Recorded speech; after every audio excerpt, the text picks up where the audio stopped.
Começa agora mais um podcast da Igreja Batista Betel, Noiva do Cordeiro, Betelcast. Eu sou o Elton Ribeiro e hoje estou aqui com um podcast em um episódio um pouco diferente. Um episódio especial, nós temos convidados especiais hoje também.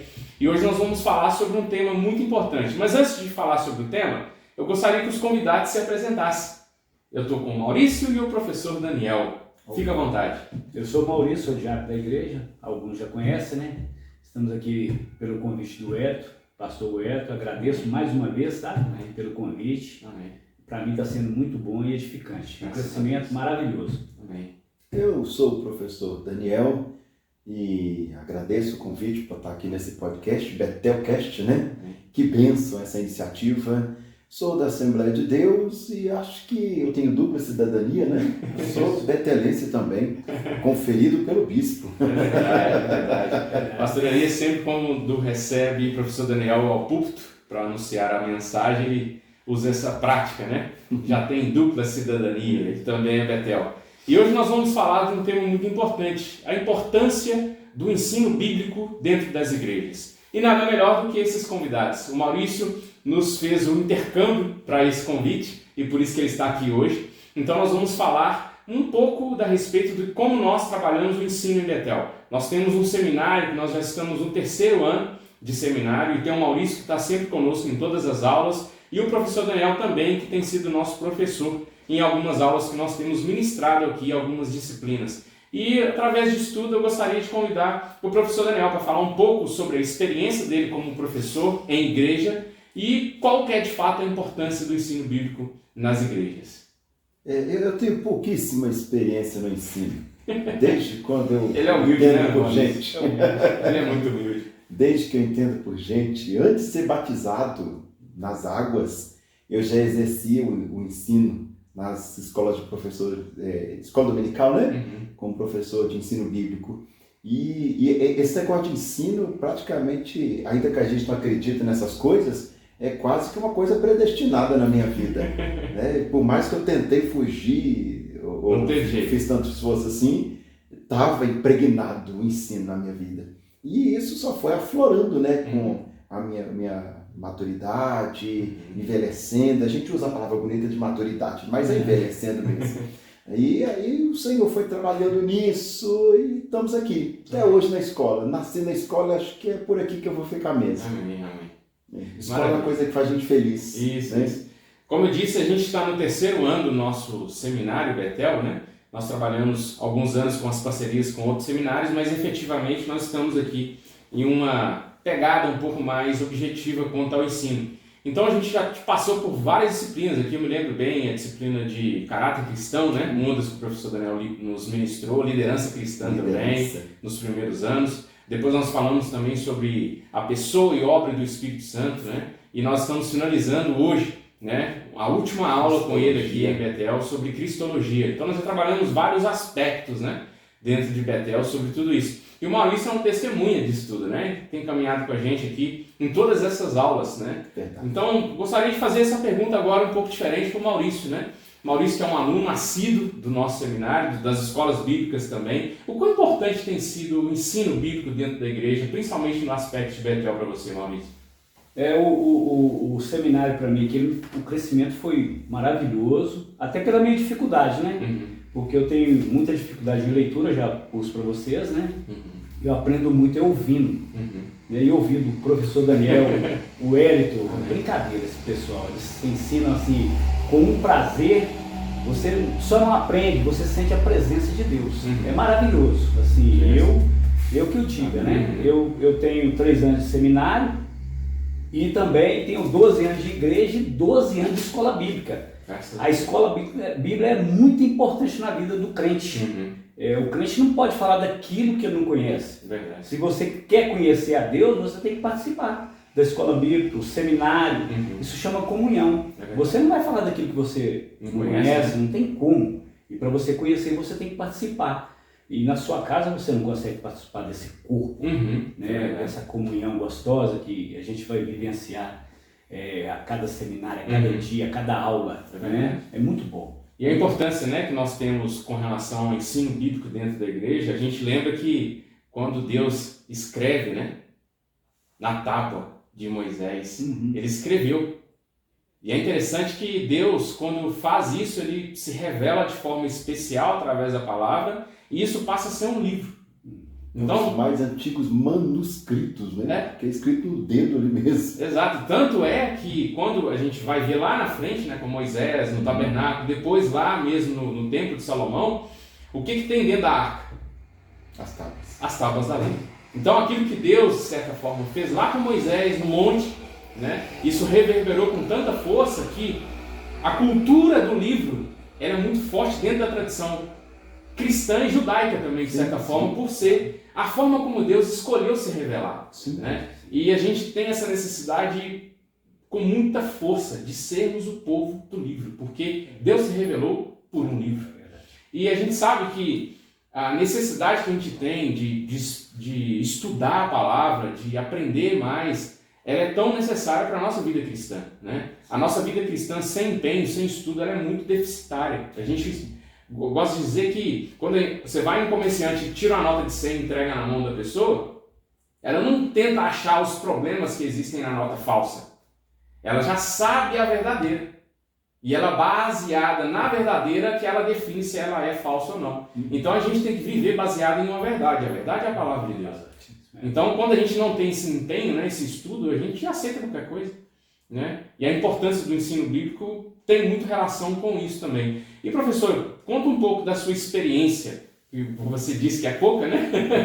Da sua experiência, tanto em um aspecto negativo e um positivo também, para a gente não ficar só com problematização. Ah, sim.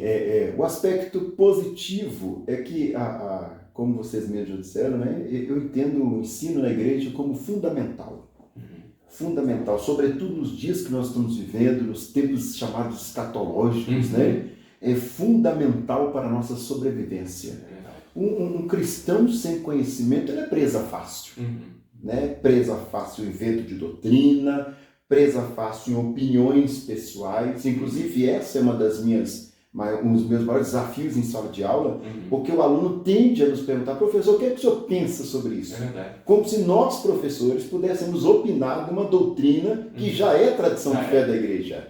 Né? A doutrina cristã com seus 2000 anos, a reformada com seus 500 anos. Então, o que eu posso dizer com essa pergunta? Não, peraí, acho que a sua pergunta é: o que a palavra de Deus diz sobre isso? O que a doutrina ensina sobre isso? Talvez o meu maior desafio está nisso, em mostrar para o aluno que o que nós estamos ensinando não é o que eu penso. Né? Ainda que a gente pode ser até um pouco inteligente, mas não de forma a elaborar coisas tão sofisticadas como a doutrina da igreja. Né, que não tem ponta solta, é extremamente robusta, milenar, de gerações e gerações, continua atualizada. Então talvez seja aí o meu maior desafio. Peraí, não é opinião, não é o que eu penso, é a palavra de Deus. E nisso a gente vai trazer para o aluno: o importante não é o que eu penso que você pensa, ou que fulano pensa. A verdadeira conversão está em submetermos ao que diz a palavra do Senhor. O que é que diz o texto? O que orienta o texto? Né? Porque ainda que nós somos classificados pela sociologia como uma das religiões do livro, junto com o islamismo e o judaísmo, nós entendemos o nosso livro como palavra de Deus. Não um livro estático que se perdeu há 2000 anos do ponto de vista que não pode ser revivido. Não, é a palavra viva, é a palavra que se faz gente, é a palavra que comunga a sua presença com a gente. Inclusive, quantas nossas aulas nós sentimos a presença do Senhor em exposição da doutrina. Daí alguém pensa assim: como assim? Nós estamos dando intervalo para sentir a presença do Senhor porque nós estamos expondo a doutrina? Sim, a doutrina do Senhor evoca a presença do Senhor. Então, eu penso que a maior alegria é essa, de que é um ensino místico, sim, do ponto de vista, né, a palavra técnica da teologia, para falar de espiritualidade, é espiritual. Tanto que nossos alunos, a maioria deles, né, relatam o testemunho: olha, eu enfrento desafios normais, de qualquer estudante enfrentaria, e enfrento desafios espirituais. As pessoas entram em guerras espirituais para vencer até o final do curso. Então Deus se faz presente nessas coisas, e isso é de forma, de longe, a coisa mais interessante que a gente pode ter. Agora o desafio é fazer o aluno entender: peraí, não é eu que penso assim, não sou eu, é a palavra, é a palavra que diz. Né? Talvez está aí o grande X da questão do converter. Converter é o que o irmão Wellington diz, ao que o irmão Maurício diz, ao que o professor Daniel. Não é isso. Convertamos o que a palavra diz. Porque independente do prisma que nós estamos, todos nós vamos para o mesmo denominador comum. A palavra de Deus. É verdade. E por isso que é importante, né? O estudo dela. Não somente ficar superficial, né? Nunca ficar superficial. Sempre buscar profundidade. E nunca, aquele negócio, já sei. Já fiz o curso. Não, isso aqui não é catequese. Onde você faz um programa estabelecido pela instituição, tem a sua primeira comunhão e pode ir embora com o seu certificado. Não é isso. É o conheçamos e prossigamos. Eu estou terminando agora, na nossa experiência, a Cristologia, e eu tenho certeza que daqui a 2 anos, daqui a 1 ano, a igreja pode trazer essa disciplina de novo, com um outro professor para trazer novas coisas, novas mentalidades, novos paradigmas. Não, mas tem inovação na doutrina? Não. Mas a minha pesquisa ela pode estar limitada ao meu contexto e o outro professor pode ir além. E é aí que entra também a questão da humildade que o Senhor tem que trabalhar em nós. Ainda que você seja um professor extraordinário, você não pode cair na presunção de que você nunca será superado. Né? Eu fiz o que pude. Quem puder, faça melhor. Está aberto. Todo Paulo tem o seu Apolo, todo Elias tem o seu Eliseu, né? Todo Moisés tem o seu Josué. Todos nós. Você pode ser o cara mais extraordinário que você está fazendo. Daqui a pouco vai vir alguém que vai trazer uma coisa que você não conseguiu trazer. Então, aí que está a novidade. Daqui 2 anos, as revistas de escola bíblica dominical trabalham assim. De tempos em tempos, elas vêm trazendo a mesma coisa. E não é igual a novela velha que fica no remake, não. Não é isso, não. É pesquisa. Olha, essa aula aqui foi dada pelo professor Daniel. Daqui a 2 anos é o professor Maurício. Daqui a 2 anos é o professor Wellington. Cada um deles vai acrescentando na medida. Isso é brilhante. Interessante. E tanto dentro dessa perspectiva, né, de que a gente tem que ter sucessores, né? E não só dentro de um contexto talvez nosso, né? Eu vou suceder uma outra pessoa. Não. A sucessão própria, porque a palavra é eterna, né? É ela que é eterna. Nós a gente se submete à eternidade que ela se revela.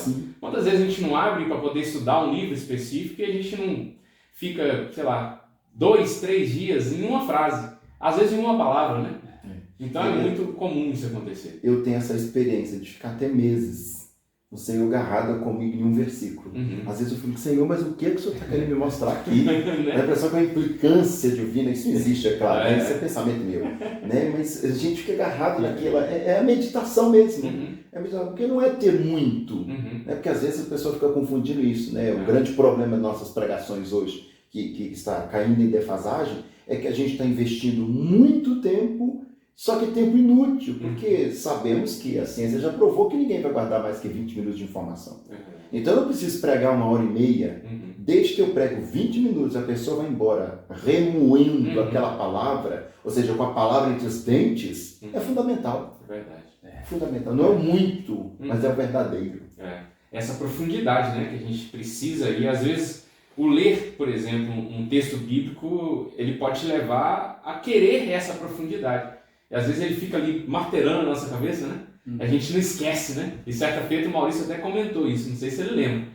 Quando a gente diferenciar as coisas que a gente está estudando e tal, que está nos trazendo essa profundidade, é quando a gente não esquece. Aquilo fica martelando na nossa cabeça, né, Maurício? E a gente não consegue deixar aquilo passar, né? A gente sempre vê aquilo nos puxando de volta. Que bênção! Algo mais a gente poder concluir sobre a importância do ensino bíblico, professor? O ensino bíblico, ele primeiro é um mandamento do Senhor, né? Para a gente entender a importância desse ensino, porque senão fica da impressão que é o que eu estou pensando, é o que nós estamos pensando, ou uma tese que a gente está defendendo. Isso aqui é uma proposta do Senhor. O Senhor era professor.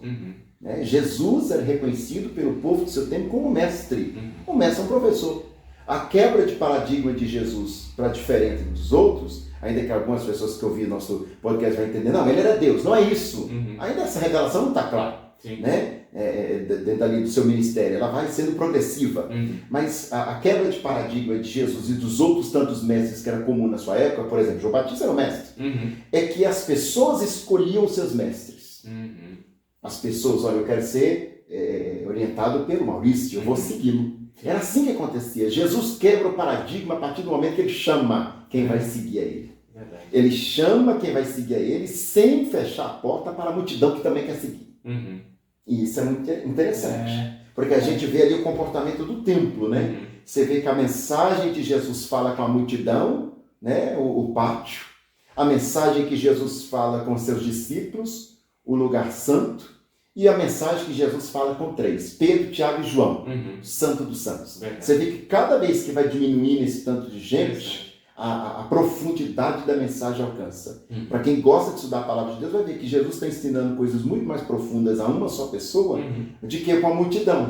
Coisa que nós pregadores dificilmente faríamos quando vê, por exemplo, a igrejinha ou uma catedral. Né? Mas peraí, essa palavra que eu vou pregar aqui, nessa igrejinha, mas Jesus tinha uma mentalidade completamente desconexa desse pensamento. Já nessa época. Né? Eu falo coisas profundas a uma só pessoa e eu chamo quem vai me seguir. E não permito que as pessoas simplesmente me escolham. Ainda que ele feche a porta. Mas a primazia dele, ele escolhe. Vem Pedro, vem João, vem você, e vai chamando a redoma ali dele, né? E deixa a porta aberta, a multidão vir. E isso é muito interessante. E ele mesmo se comportando como professor, já vai consolar as pessoas do seu tempo, os discípulos, vocês ficam chateados, né? Entristecidos, né? Porque eu vou subir para o Pai e vou rogar para enviar o outro Consolador. E o que o outro Consolador faz, como diz João 14 e 26? Ele vos ensinará acerca de mim. Olha que coisa linda. E vos fará lembrar acerca das coisas que eu vos ensinei. A preocupação de Jesus em fixar o seu ensino em nós é tão grandiosa que até o Consolador, que herda o ministério de consolar a igreja ali na ascensão do Filho, é de ensino. É de mantenedor do conhecimento de Deus na vida da igreja. Né? E isso vai ganhando na história da igreja um prognóstico tremendo. Ali quando a gente salta da patrística, né, que é uma pregação expositiva, né, junto com a igreja apostólica, que é a exposição mesmo da doutrina, da palavra de Deus, apesar de que nesse período apostólico está sendo construída a escritura. Nós saltamos ali para o período escolástico, que é o pré-medieval. Esse negócio de ensino explode na igreja, né? Tanto que ganha esse nome, escolástico, de escola. E é daí, inclusive, que nasce para alguém que ousa dizer que o cristianismo ele esbarra contra a razão, é no contexto das basílicas, das catedrais, que nascem as universidades. Né? Se existe universidade hoje, graças ao cristianismo. Era até uma dúvida, né? Como que a gente vai colocar a Bíblia para os leigos, né? Se eles não conhecem, não sabem como estudar. Muitos deles não sabiam ler. Então eles criam muito esse contexto da escola do lado da igreja para poder fazer esse paralelo. Né? Quantas pessoas que a gente sabe, né, historicamente, que não sabiam ler e aprenderam na escola bíblica? Nós temos esse testemunho até hoje, nossos dias, gente que aprendeu a ler a partir das escrituras. Tem uma editora, eu não vou fazer propaganda aqui agora, que acabou de lançar um manual de língua portuguesa para obreiros. E toda a sintaxe, morfologia, tudo ali é usado a partir de textos bíblicos. É verdade. E é extremamente rico uma coisa dessa. É para você ver que a palavra de Deus ela não está desconexa nem com a razão, nem com o contexto em que vivemos, que parece um livro caduco de 2000 anos. Não é verdade isso. Ela está exatamente nesse tempo, apesar de já ter essa idade toda. Né? É um livro que se atualiza. Né? Diferente de qualquer um de nós, não precisa usar produto para manter a sua beleza e nem sua juventude. Ela mesmo se renova. Né? Sempre nova, sempre nova. E é nesse contexto, isso explode no período escolástico. E ali nasce catequese, nasce as universidades, no mundo moderno os estudos bíblicos, no contexto pentecostal nosso já é as escolas dominicais, pré-batismo, e até hoje nós estamos aí com esse negócio de ensino, seminários e por aí vai. Né? No período antigo nem se distinguia filosofia de teologia, né? Era uma coisa só as ciências. Tanto que Agostinho é confundido como filósofo como teólogo. O próprio Tomás de Aquino é confundido como teólogo e filósofo ao mesmo tempo, porque uma coisa está entranhada a outra. Aliás, é impossível entender sacramento sem entender filosofia. Então você vê que o ensino da igreja é tão pé no chão, é tão uma fé encarnada, que ela não desconexa de jeito nenhum com a razão. Ela é racional. É uma experiência que faz do mistério, mas sem o transe. Ela é racional. Né? E isso é maravilhoso. Né? Porque algumas pessoas de repente podem interpretar em rápido passo, né? Que a gente não gosta dessa coisa racional, tudo é revelação. Não necessariamente. A revelação faz parte da razão. Aliás, o nosso Deus se revela homem. Né? Não tem coisa mais racional do que isso, uma pessoa. Não é um Deus lúdico, abstrato, uma aparição. É um Deus tocável. É verdade. E o verbo se fez carne. A palavra. Que bênção. Professor, muito obrigado. Gostaria muito de agradecer por essa participação maravilhosa conosco aqui. Eu gostaria de pedir ao Maurício para fazer um convite para a igreja, para todos os cristãos, né? Que estão, de certa forma, negligenciando, né, o estudo bíblico, se dispondo a ir para a igreja para aprender. Maurício é uma pessoa que tem toda essa devoção com o estudo, né? Eu gostaria que ele fizesse esse convite para todo mundo que está nos assistindo, trazendo um pouco da experiência dele com os nossos ensinos. Vamos estender, né, Wellington? Não é só para Betel, né? Para toda a igreja, para todo aquele que quer aprender. Essa palavra, como diz o nosso professor e pastor Daniel, essa palavra que se renova a cada dia, bem moderna. Ela é tão moderna que futuramente ela não vai mudar em nada, vai continuar moderna. É verdade. Vem para cá para você aprender, para você ter um crescimento, para o seu dom ser melhorado. Não tem como você aprender isso e não melhorar. Você vai melhorar em qualquer aspecto que você pensar. Esse é um convite que eu te faço. Amém. Amém. Não perca seu tempo. Amém. Vem para cá. Venha aprender como um consolador, porque é Ele que nos faz lembrar tudo que o Senhor ensinou. Verdade. E lembrando, comentando um pouco sobre o que você disse, é interessante, né, essa progressão em como que Jesus ia ensinando as pessoas, as parábolas. Ele contava para todo o povo, mas na hora que era para explicar, era só para os discípulos. Entrava para o Santo dos Santos. Interessante. Esse conhecimento de Deus que coloca na mesa para todos servir, mas depende de quem está se posicionar para chegar mais perto. É verdade. É um encontro. Isso é lindo. Aí sim entra a espiritualidade. A partir desse convite, essa proposta, o achegar-se a Deus que Ele vos achegar a vós. Sabe? Isso é maravilhoso. Maravilhoso. Né? E além do convite que ele faz para os irmãos que está adiando, irmãos, vamos fazer convite para quem está procrastinando, achando que a gente tem tempo para empurrar com a barriga, depois eu faço. Depois não, gente, Jesus está voltando. O tempo é agora. Não planeja muito não, vamos embora. Deixa Deus no controle e vamos agora. É isso aí. É hoje. O que tem que ser feito agora. Amanhã não dá mais. Já passou. Às vezes você está em uma situação tão confortável que não está percebendo, né?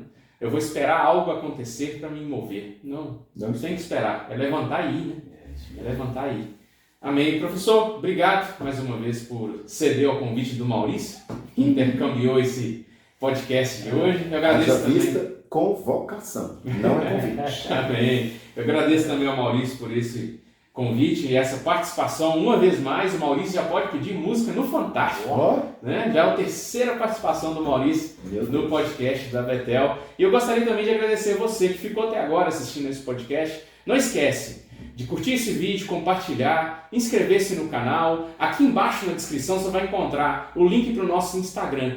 Lá abaixo do Instagram você vai conseguir acompanhar todos os eventos que nós temos feitos aqui em Betel. O nosso seminário, as outras atividades que tem na Betel, o culto de homens, de mulheres e diversas outras atividades que a gente trabalha aqui em Betel.